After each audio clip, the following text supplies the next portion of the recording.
Imagine scrolling through your Instagram feed, seeing pictures of yourself that you've never taken, videos of you in situations that never happened. Now imagine those images and videos being explicit and used without your consent. This isn't a dystopian future. It's happening now. It's called the AI pimping industry, and it's turning cutting-edge deepfake technology into a tool for exploitation. Today, we're uncovering the dark side of AI, how it's fueling this underground industry, and what we can do to protect ourselves in a world where anything online can be weaponized. AI has revolutionized how we create, communicate, and connect, but with great power comes great responsibility, or in some cases, none at all. The rise of deepfake technology has opened the door to incredible creativity, but it's also unleashed a darker reality. In the wrong hands, AI can be used to exploit people in ways that were unimaginable just a few years ago. If you're finding this topic interesting, check out this related video linked in the card above. It dives into the darker side of AI ethics and its unintended consequences. The AI pimping industry takes public photos from platforms like Instagram and uses them to create explicit, hyper-realistic deepfake content. Often, the victims have no idea their likeness is being used, and when they do find out, the emotional damage is devastating. Hey Mom, hey Dad. It's me, Ella. Well, a digital version of me. This story is about more than technology. It's about privacy, ethics, and the urgent need for accountability. Let's break it down.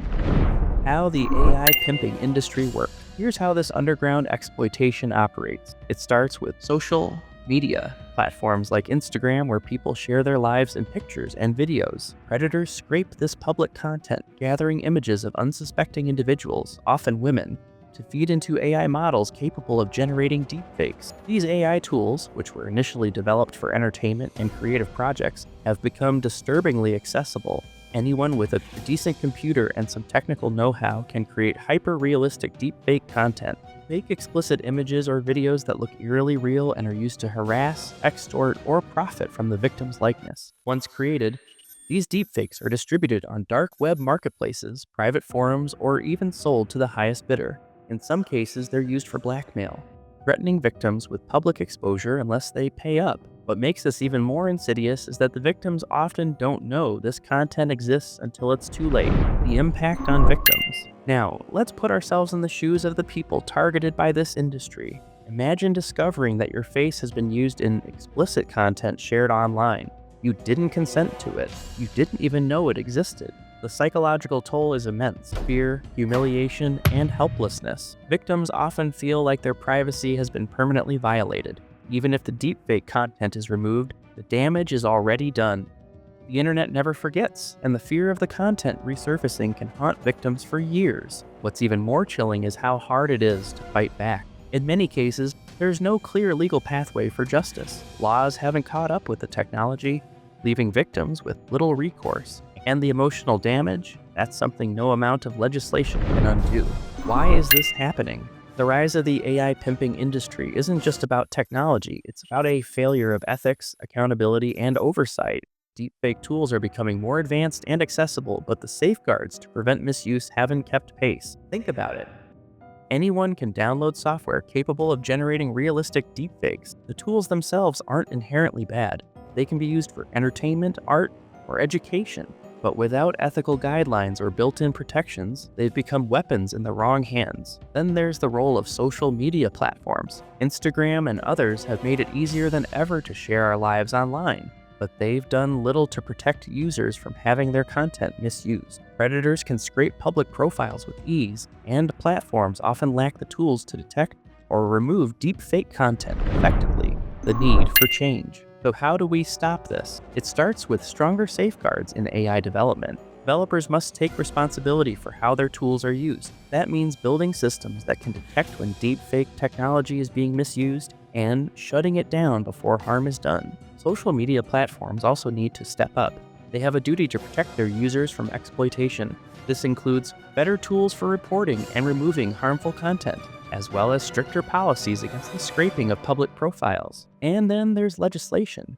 Governments need to act quickly to create laws that address the unique challenges posed by deepfake technology. Right now, many jurisdictions don't even have laws against non-consensual deepfakes, leaving victims vulnerable. We need clear, enforceable regulations that hold perpetrators accountable and provide justice for those affected. Before we explore what the future holds for combating this issue, let's pause for a moment. If you're finding this discussion important, hit that like button and subscribe for more insights into the world of AI and its impact on society. Here's a question for you. Do you think deepfake technology should be restricted, or is there a way to balance innovation with safety? Share your thoughts in the comments. I'd love to hear your perspective. Protecting yourself in a deepfake era. In the meantime, what can individuals do to protect themselves? Be mindful of what you share online. While it's unfair to place the burden on victims, limiting the amount of personal content available publicly can make it harder for predators to target you. Second, advocate for transparency and accountability. Push for platforms to implement better safeguards and support organizations fighting against deepfake exploitation. Awareness is power, and the more people understand the risks, the harder it will be for bad actors to operate unchecked. Finally, don't be afraid to speak up.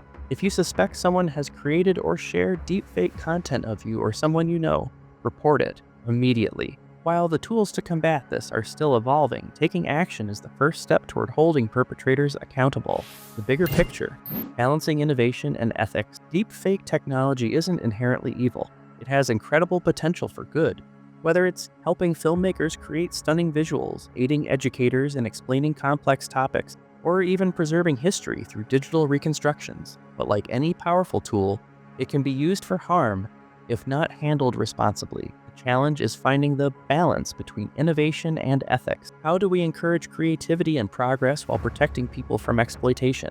It's a question we need to answer quickly, because as this story shows, the consequences of inaction are devastating. The rise of the AI pimping industry is a chilling reminder of how technology can be weaponized. It's a call to action for developers, platforms, lawmakers, and all of us to demand better safeguards and accountability. AI has the power to transform our world for the better, but only if we use it responsibly. Let's make sure that as we push the boundaries of what's possible, we don't lose sight of what's right. What's your take on this issue? Do you think deepfake technology can ever be fully controlled? Or are we opening Pandora's box? Share your thoughts in the comments, and don't forget to like and subscribe for more deep dives into the intersection of AI and ethics. Thanks for watching, and I'll see you next time.